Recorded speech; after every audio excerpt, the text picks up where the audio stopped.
Good morning, I'm Angelo Castro III. I'm Angela, and we are the Castros. We bring you the news. And the views that make you think. Sometimes we agree. Sometimes we don't. This is News and Views. And here are today's headlines. House Deputy Majority Leader Paulo Ortega V revealed more names allegedly tied to the Vice President's confidential funds, including Pia Piatos Lim and Renan Piatos, similar to the earlier flagged Mary Grace Piatos. President Bongbong Marcos, after inspecting the Cabagan-Santa Maria Bridge site on Thursday, said the collapse was due to a design flaw. He pointed to cost-cutting measures caused by the bridge or budget reduction from 1.8 billion to nearly 1 billion. Despite his condition, Pope Francis gave a message to the faithful, thanking them for praying for a speedy recovery. House Deputy Majority Leader Representative Paulo Ortega V has exposed more questionable names allegedly linked to the office of the Vice President's confidential funds. Among the newly discovered names are Pia Piatos Lim and Renan Piatos, which resemble the previously flagged Mary Grace Piatos. Another name, Xiaomi Ocho, appears to be inspired by a cell phone brand. Ortega questioned the legitimacy of these names, noting that none have birth, marriage, or death records from the Philippine Statistics Authority. The PSA reviewed 1,992 names associated with the OVP's confidential funds, but found only 670 with possible matches in their records. So, pare-pare sila ng Piatos? Kasi ba sinasabi naman ng mga taga Davao, meron daw talagang Davao na apelido. Ay, Davao tuloy. Piatos sa Davao. There's a Piatos family. But, yes. but we're talking about yung confidential funds. And these names were given aliases kasi wala naman talaga sa...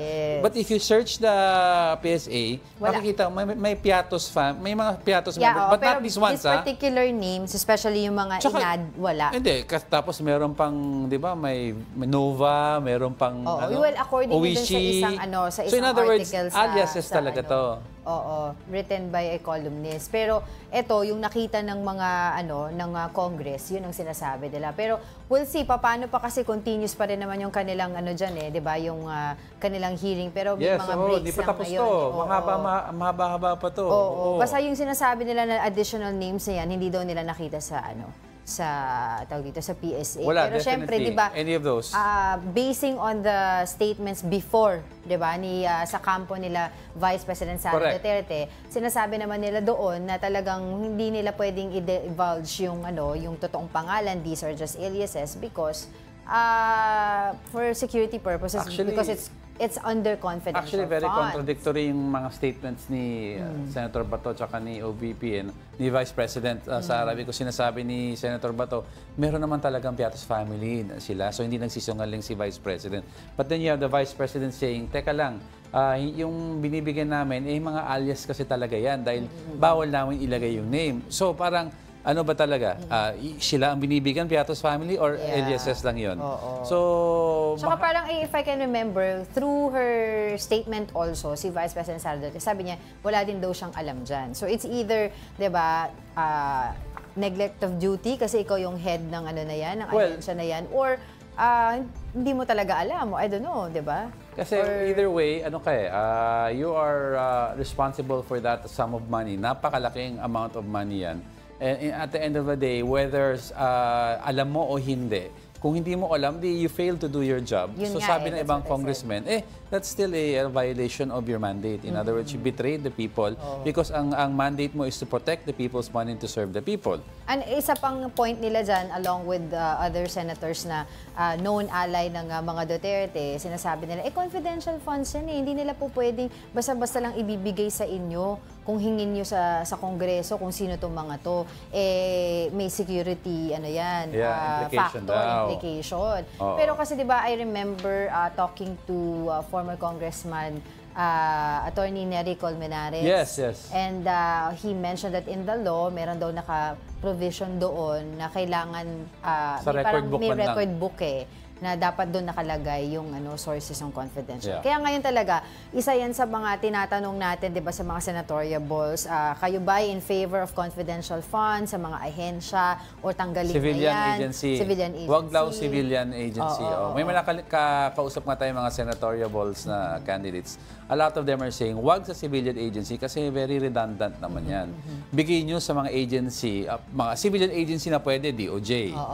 Kasi meron naman talagang witness protection program daw sila where kailangan mo doon ipaglalaan yung pera. Pero other agencies, hindi naman, kung wala naman silang mandate. Especially, di ba, ito yung nakatuon dito sa DepEd at that time kasi she was the secretary of this department. At sinasabi nila, bakit kailangan ng confidential fund ng education department? And ang kanilang sinasabi naman doon is because yung mga red tagging issues, etc.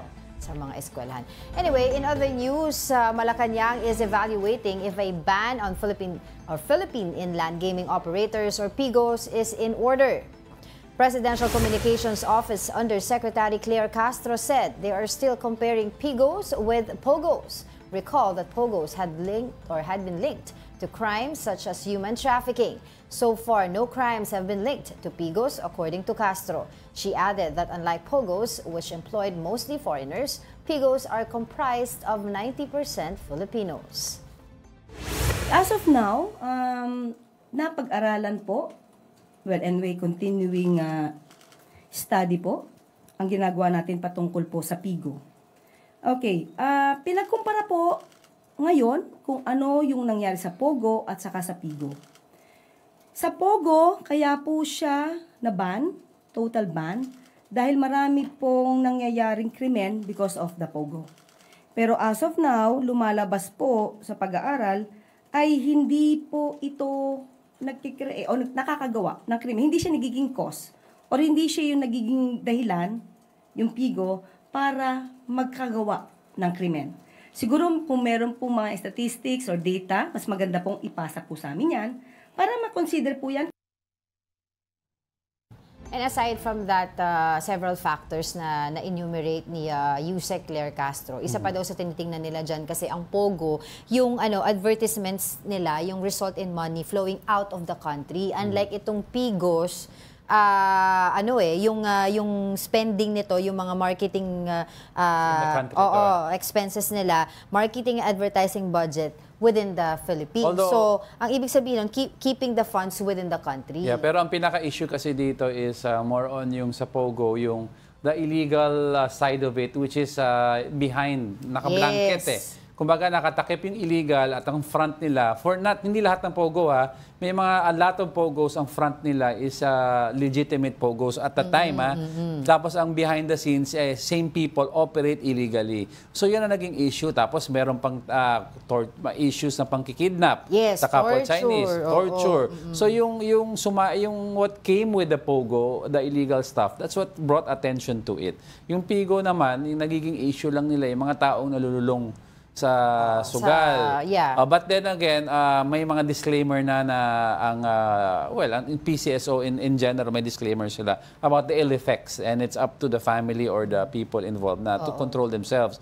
Pero technically, tama naman si Attorney Claire Castro, yung PIGO mismo, wala naman direct link In fact, daw maraming mga Pilipino pa yung na-employ diyan. So, nabibigyan ng trabaho. Pero you have to remember, yung mga unang taon ng POGO dito, yan ang ginawang dahilan. Mismong si President Rodrigo Duterte at that time, 'di ba, na gawin na natin legal kasi maraming mga Pilipino ang pwedeng 'di ba, matulungan through the jobs, 'di ba, the opportunity. Pero look what happened after. Basta sa PIGO lang, basta wala lang scammer diyan na nakadikit.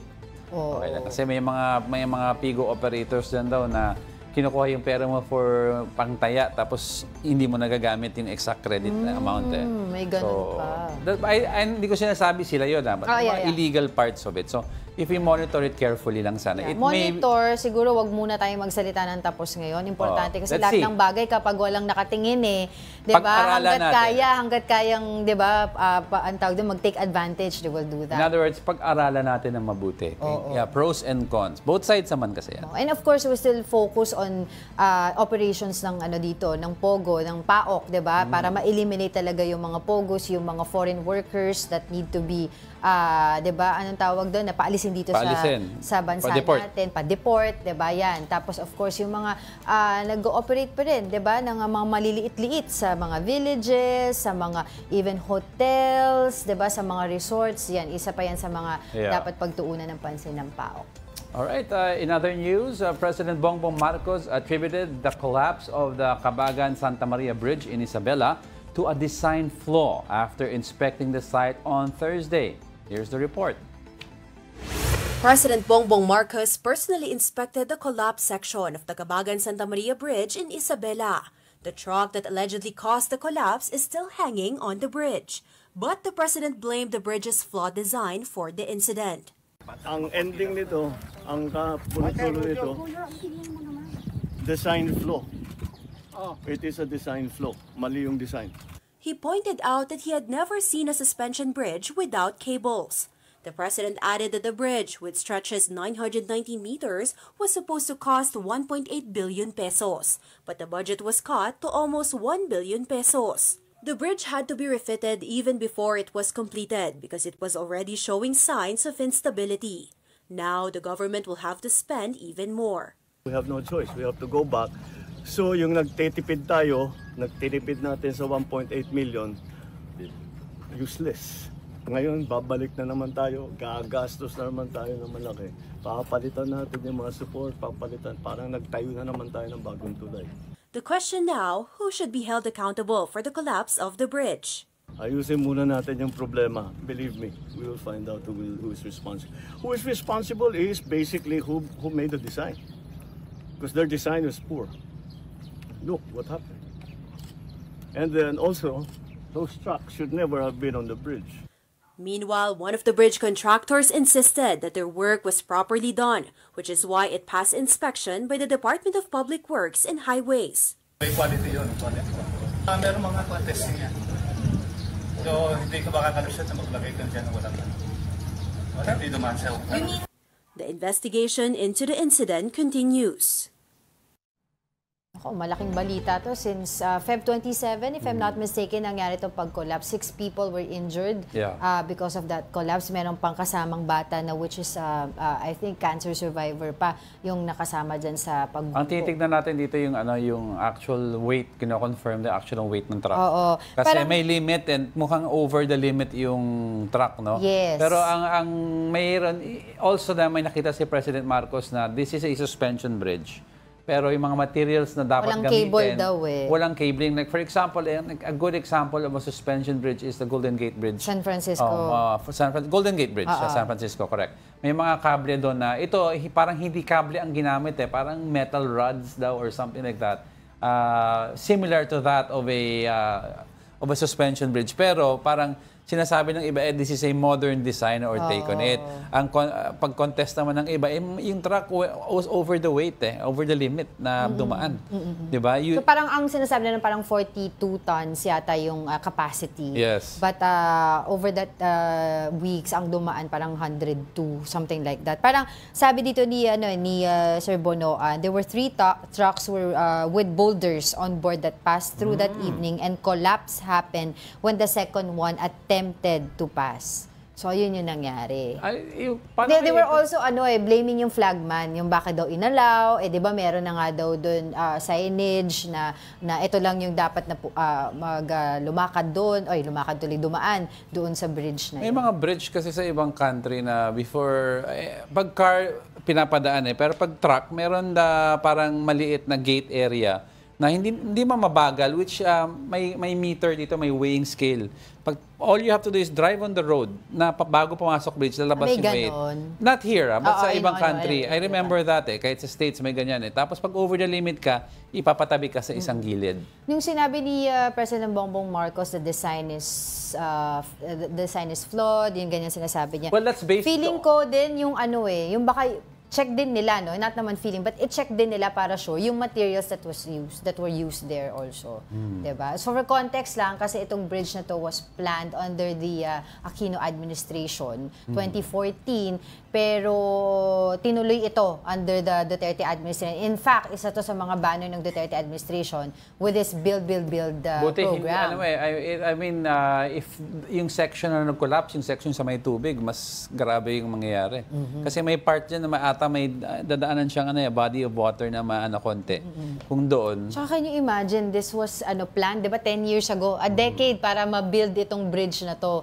And then after few days ba nang inopen to sa... Well, kung overweight naman talaga, may problema tayo. But usually naman kasi, yung declared, may isa sign na naka-declare kung ano yung weight na limit. Usually may allowance pa sila eh. So in other words, kung sasabihin nila, oy, bawal ka 40 tons and over. Usually, kakayanin pa niya up to 70 or 80. Pero they just say that because yan ang cut-off mo. Pero just the same, pag-aralan natin mabuti, may problema nga sabi mo sa material, yung design ba is the problem, or talagang nag-overweight lang talaga at dumaan yung truck na yun. Nako. Antayin natin kasi sabi nila, di ba, there has to be accountability. I agree. Diba? Oh. Right. In other news, the ICT Secretary Ivan Uy has resigned from his post.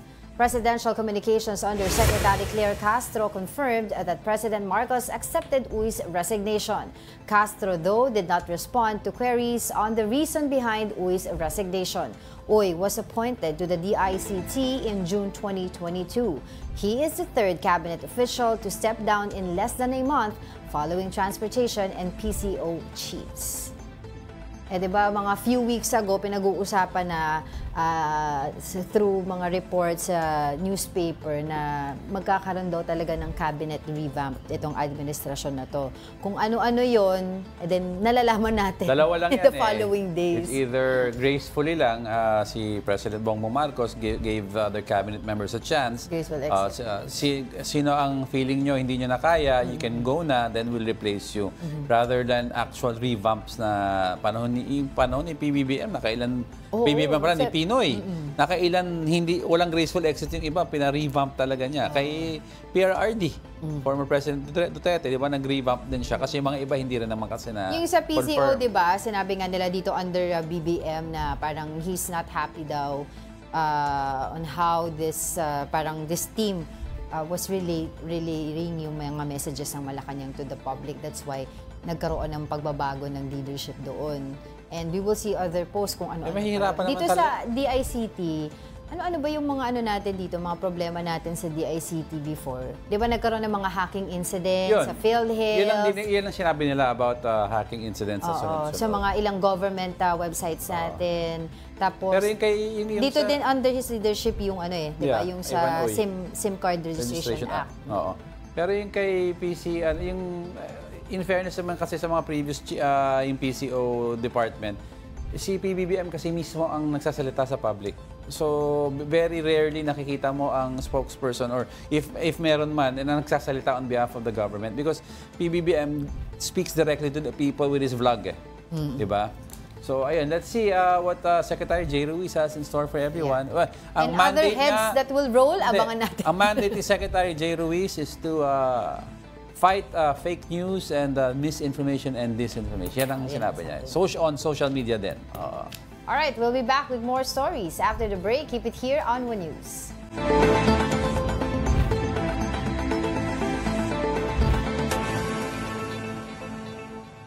Good morning. You're still watching News and Views here on One News.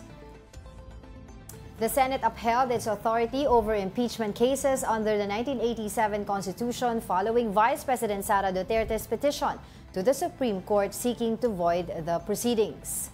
In a manifestation ad coetelam, the Senate sought to be excused from commenting on the petition, citing its constitutional role as the sole body handling impeachment cases. Duterte argued that the complaint against her violates the one-year ban on multiple impeachment filings, pointing to the House's dismissal of 3 earlier complaints. The Supreme Court has ordered Congress, including the House Secretary General Reginald Velasco and the Senate, to respond to her petition and request for a temporary restraining order. Oo, kasi hindi naman po pwede talaga. Kasi yung ano yan di ba nag-file ang kampo ni VP Sara sa Supreme Court. At ang sabi ata ng Supreme Court, diba, they're asking for the comment of impeachment. Senate.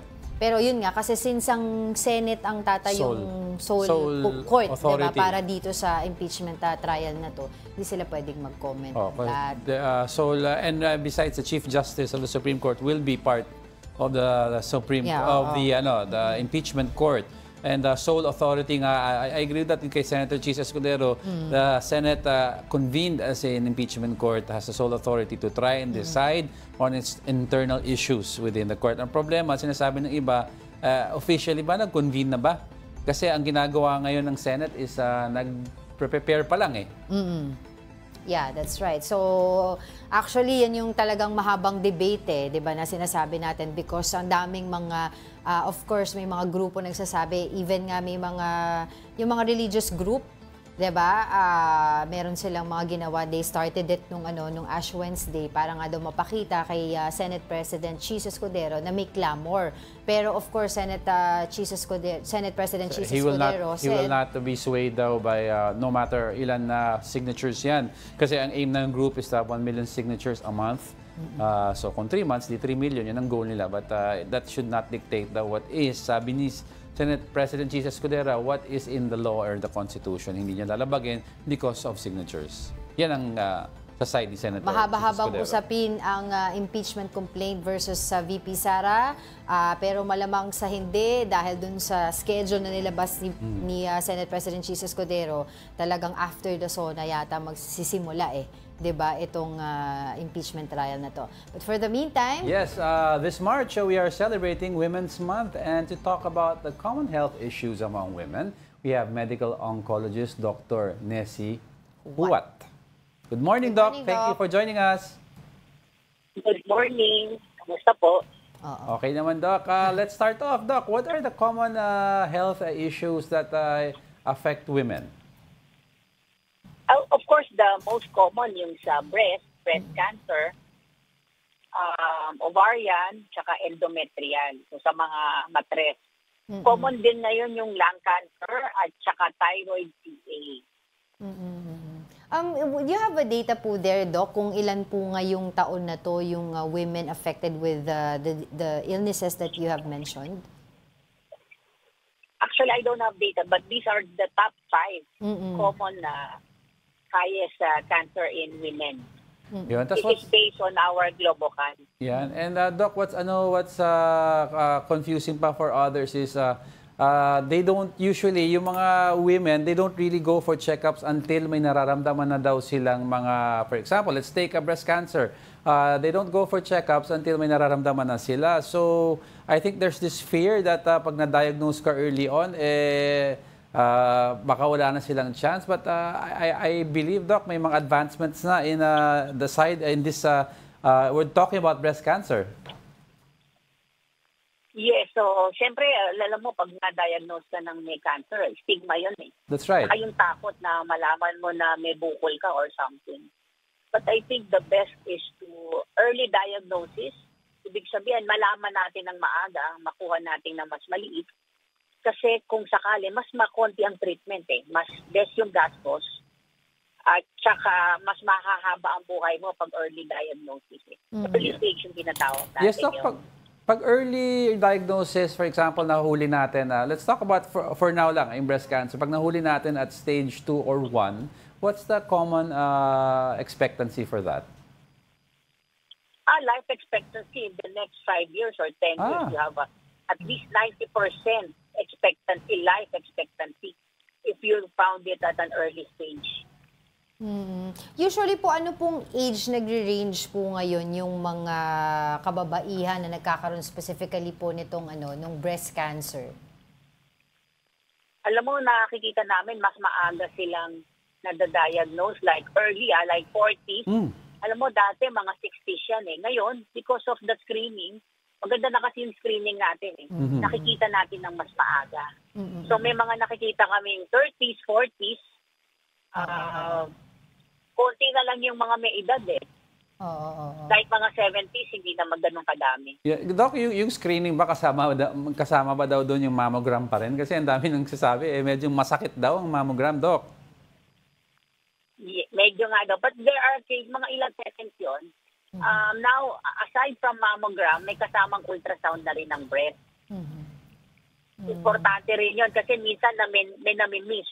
At saka maganda ngayon, kasama sa PhilHealth ang screening. Yeah. Okay. Pero I was wondering, Doc, what are the challenges po na kinakaharap po, especially po kayo, yung mga medical practitioners natin when it comes to screening, yung check-up po ng mga women, mga kababaihan po natin sa rural areas?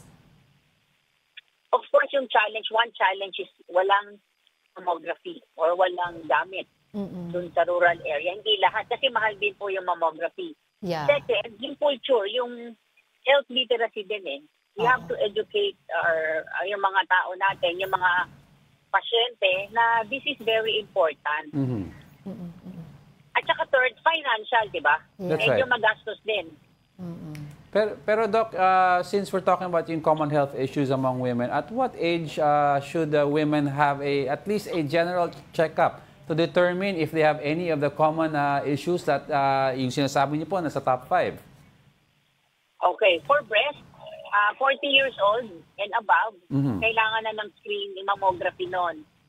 Pag cervical CA, pap smear at the age of at least 20, kung yung may sexual intercourse na, you can start doing your pap smear or your HPV testing. For thyroid, usually, lang yung clinical, kinakapa. Endometrial at saka ovarian, very difficult to assess. Kasi nga, late na yan nakukuha. But if you have symptoms of bleeding, very important na you go to your medical physician. Meron po mga nagtatanong na ilang mga kababaihan po, Doc, tungkol dun sa, is it myth or a fact, yung kapag hindi daw po kayo nag-go through ng breastfeeding process, ay mas susceptible daw po ang kababaihan sa breast cancer? Well, ang sabi nila, you lessen the risk, but it's not 100% na talagang magkakaroon. Nakita niyo, yung mga babaeng hindi nagbuntis, high risk din yun because of the estrogen level. The estrogen level is the one that's causing breast cancer. It's a risk factor. Alright, siguro advice na lang po natin, Yes, Doc, doon sa mga kababaihan po natin ngayon on maintaining their overall health po. At saka baka maengganyo na Overall sila, health. Doc, na magpa-check up na rin.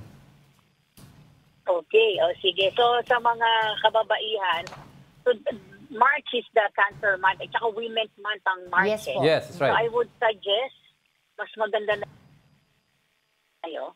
Yes, Doc. Merong mga guidelines, kailangan magpamammogram at the age of 40, pap smear if you have early sexual intercourse, at saka at the age of 20 or 21, you start your pap smear. Pangalawa, isipin natin na yung sa konsulta package kasi ng PhilHealth, may coverage na rin po yung mammogram. Yes. So to lessen the gastos, magpa-accredit kayo ng konsulta package ng PhilHealth. Meron po bang mga sa inyo pong association na, Doc, mga naka-line up na activities para po sa mga kababaihan? Kakatapos lang ng Cancer Summit, meron kasi kami nung for women's health. Pero next year meron ulit. Siguro by May, baka may mga programa kami na ilo-launch for genomic testing for hereditary screening for breast cancer. Alright, thank you for your time. That was a medical oncologist, Dr. Nessie Huat. Importante rin kasi talaga pangalagaan, lalo na ngayon na sineselebrate natin ang Women's Health, Women's Month rather. I-highlight din natin na, of course, yung mga kababaihan, sobrang busy nila sa ginagawa nila. May it be housewife sila, businesswoman sila, or whatever career they have chosen to do. Talagang importante din na check yung health. There's certain sicknesses kasi that women are more predisposed to because of yung estrogen levels. Yes, yun nga yung sinabi ni Doc kanina. But then, tulad naman sa mga kalalakihan, kababaihan naman, may certain sicknesses na we are more predisposed to because of testosterone. So it's best that at certain ages na binanggit ni Doc, magpa-check ka na. Executive Wala namang check-up masama na. mag-check naman kung if you are part of that age bracket or that risk factor. Aside from breast cancer, isa pa daw nakikita din nila na tumataas ngayon among women are ang depression, ang mental illness. Siguro dahil yung sa mga work-related issues or family issues na de-depress yung mga kababaihan at tumataas yun. Isa rin yun sa dapat na mga tinitingnan din yung mental health awareness. Pag nag-approach ng menopause, parang yung sa lalaki naman yung andropause, di ba? They go through a depression kasi may chemical imbalance eh. May changes sa levels ng hormones mo eh. So, pero yung na-take ko dun sa sinabi ni Doc Canesi tungkol dun sa challenges nila sa mga rural areas. Kasi mahirap talaga eh. Yung information and of course yung willingness ng mga tao magpa-check up. And more importantly, takot sila sa gastos. It's a very, for them, ano yung sinasabi mo sa far-flung areas, kung wala kang finances for transport pa lang, tsaka kunyari malayo pupuntahan mo for a specific check-up, ta-transport ka, tapos hindi mo pwedeng balikan, wala ka rin pera pang stay, tsaka pang check-up, nag-ano na lang sila, umaayaw na lang sila. So, but now, sabi ni Doc, there are PhilHealth packages that you can take a look at na baka it will really help and lessen the impact of yung gastos mo. But speaking of PhilHealth, pag-usapan din natin yung oral arguments ng Supreme Court doon, 'di ba? Yung naging issue kasi na pag-transfer ng funds ng PhilHealth doon sa National Treasury, back to the National Treasury ay illegal na sinasabi ng Korte Suprema at sinasabi nga nila palitan na daw yung board members ng PhilHealth para maayos yung operasyon nila and everything. Marami pa tayong pag-uusapan tungkol dyan. Pero in the meantime, let's move on.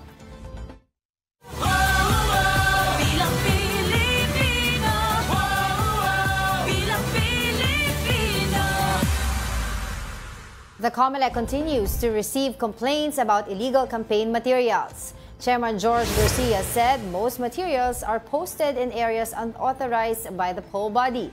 Garcia said they have already sent out notices to those candidates. And once they receive the document, they have 3 days to remove the illegal campaign material. But COMELEC admitted that they can only do so much in penalizing erring candidates. Sulat ka dito, doon nilalagay sa iba. Ang other sulat, sila tatanggalin, susulat. Hanggang tinatanggal, walang declaration na siya ay guilty. Wala pa kasi tinanggal niya eh. Due process kasi 3 araw na yun eh. 7 in 10 Filipinos would vote for a candidate advocating for the eradication of corruption in government. Now that's according to the latest survey by the Social Weather Stations or SWS. The survey commissioned by Stratbase showed that 70% of respondents said they would surely or probably vote for a candidate with an anti-corruption stance. Stratbase President Dindo Manhit emphasized that corruption is more than just a political issue, but a daily burden on Filipinos. The 2025 elections, he added, will be crucial in holding public officials accountable, a responsibility that he believes lies in the hands of voters. The survey was conducted on February 15 to 19 with 1,800 respondents nationwide. And importante talaga to fight corruption. Di ba nga pag nagka-interview tayo ng mga senatorial bosses natin yan, isa yan sa mga tinatanong natin, di ba? How are you going to fight? How are you going to fight? Kasi all of you can say that. It's so easy to say, lalabanan ko ang korupsyon.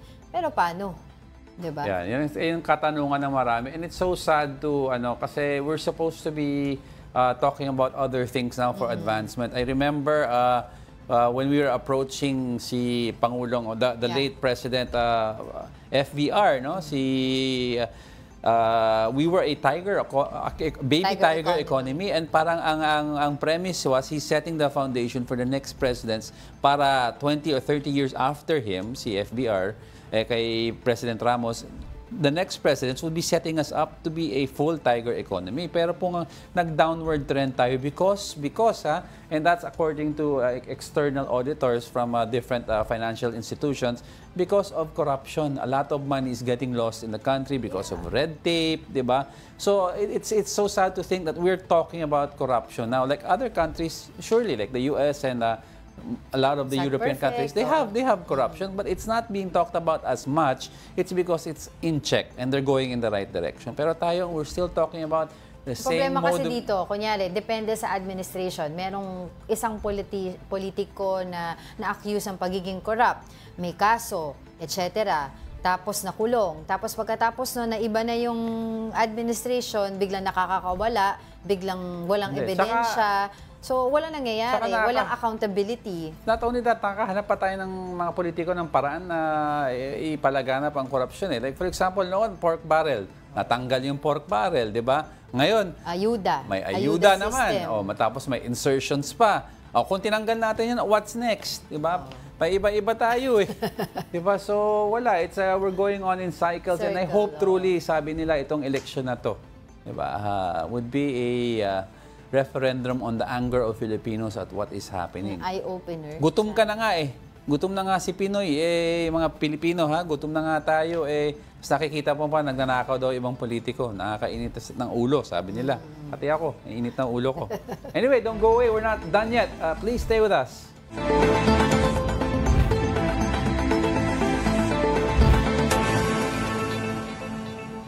Welcome back. You're still watching News and Views here on One News.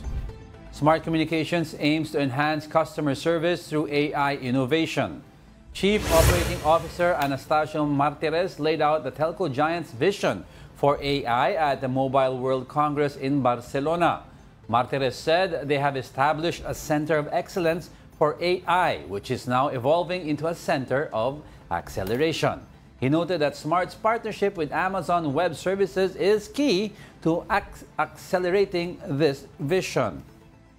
So if I can start with you, Boy. So Smart's vision is relentless innovation and AI transformation. So how does your partnership with AWS align with that? Well, first of all, we established a Center of Excellence for AI.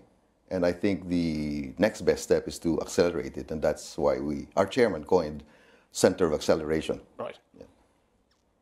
Yeah, great. So let's talk a little bit about this hyper-personalization concept and how AI can support that. What's the thinking there? Well, there are three areas by which Gen AI will really be meaningful for us. And that's in our customer service, in our network, and our advertising and marketing. In all these three areas, we have already used cases. We've used our data lake. We've used the petabytes of data to give us learnings that could predict proper customer behavior and learn from it and be successful at it. And we're also very happy to say that we're very active in our network with driving AI there, embedding AI there. So hyper-personalization, what does that actually look like in practice? Well, it's about getting a hold of the petabytes of data, making sense out of it, making sure that you can use it to be able to predict proper customer behavior. In other news, Pope Francis's condition continues to improve after being hospitalized for nearly 3 weeks due to double pneumonia. In an audio message, the Pope thanked the people for their prayers. Gretchen Ho has the report.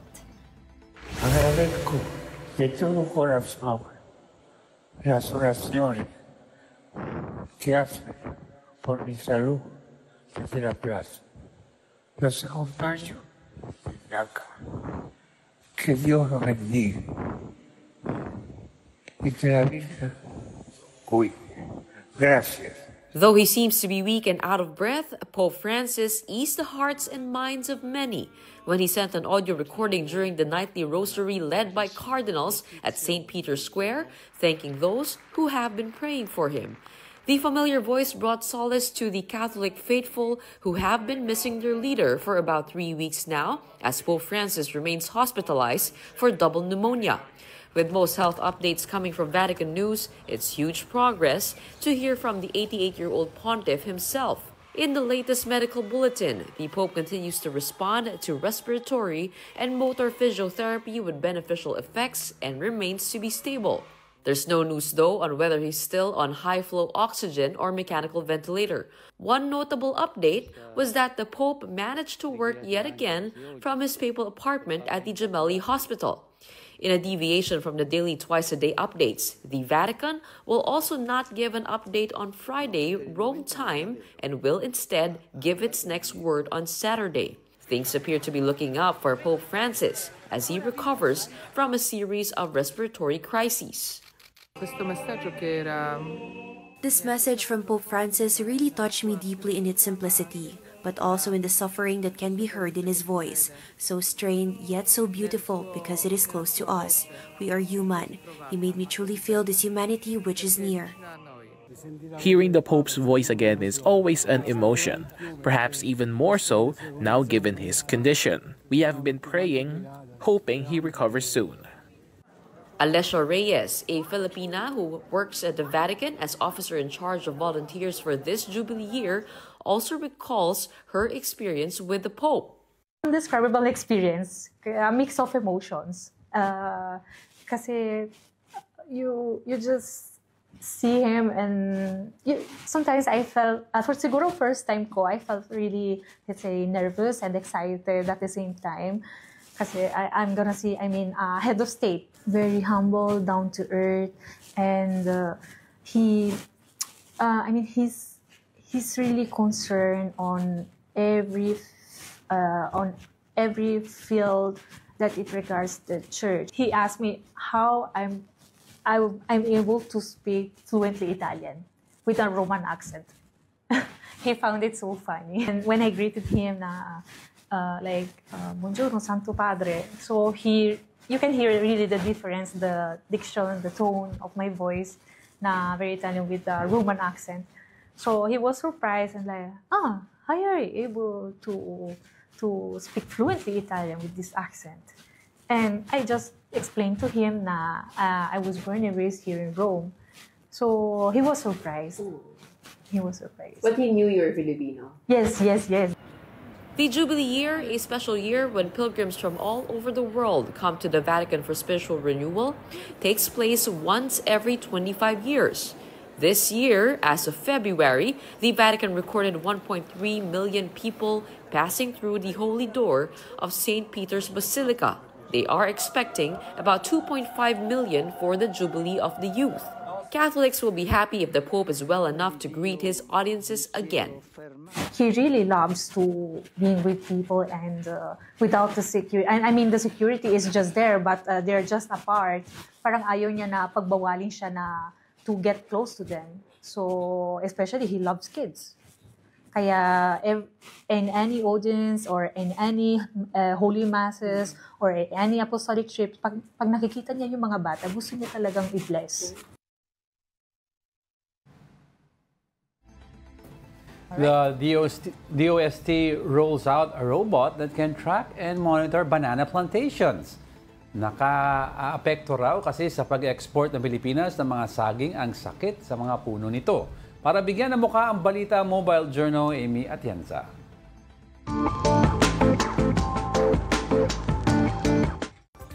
Isa ang Pilipinas sa mga top producer ng saging sa buong mundo. Kaya para masiguro ang kalidad nito, isang imbensyon ang ginawa ng DOST-ASTI na maaaring makakita ng mga sakit sa puno ng saging. Kamakailan lang naunahan na ng Vietnam ang Pilipinas bilang top banana supplier ng China. Isa sa nakikitang dahilan dito, ang mas murang presyo ng pag-export mula Vietnam papuntang China. Pero isa pa raw sa mga nakababahala ay ang pagtama ng Panama disease sa mga puno ng saging sa bansa. Sabi nga ni former Agriculture Undersecretary Dr. Fermin Adriano, 2017 pa lang ay nakita na nila ang ganitong posibilidad. It was expected as early as about 2017 or 2018. We knew that it's just a matter of time before the so-called, the former Indochina countries will overtake us in banana production. Kaya naman noong 2017, sinimulan na rin ng DOST-ASTI ang pagbuo ng konsepto ng Roamer o Robot for Optimized and Autonomous Mission Enhancement Responses. Kwento ng project leader na si Carlo Carino, una pa raw itong ginawa para sa disaster rescue operations. Pero dahil sa problema sa banana industry sa bansa, naisipan nilang ituon ang pansin sa agricultural sector. Noong time po ata ng 2021, parang bumagsak po ata yung export ni banana, specifically ni Cavendish, kasi dahil sa Fusarium wilt or Panama disease po. Hekta-hektarya ang kayang libutin at mayroon pang computer vision na kayang kumilatis sa mga puno, lalo na sa mga sakit nito. So, minamapa niya po yung lugar at tinitingnan niya po yung terrain, yung mga halaman, and naghahanap po siya ng something different or out of the ordinary. So based po doon, makapag-infer po si Romer or yung software ni Romer to say if may sakit po ba itong halaman na ito. Sa ngayon, plano na ng team ni Carlo ang magkaroon ng mass production para sa Romer at major enhancements na rin ang kanilang ginawa para hindi lang ito limitado sa mga puno ng saging. Nag-branch out na rin po kami sa mga ibang mga halaman po at crops po. Sa pag-usbong ng ganitong mga problema, immediate actions are what we need. Dahil sa mas maraming solusyon, mas maraming Pilipino ang siguradong matutulungan ito. Mobile journalist Amy Atienza po, hatid ang mukha ng balita.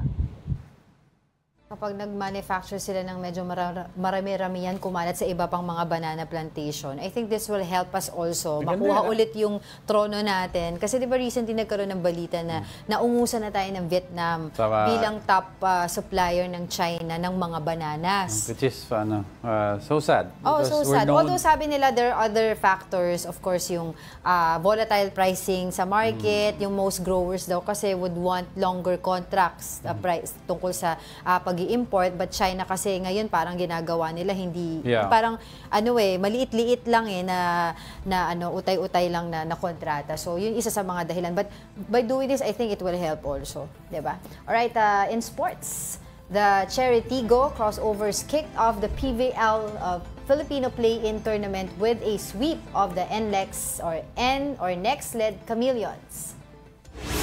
Despite facing tough resistance in the first two sets, Cherry Tigo held on before dominating the third to secure a 25-22, 26-24, 25-12 victory. The crossovers are now just one win away from clinching a quarterfinal berth.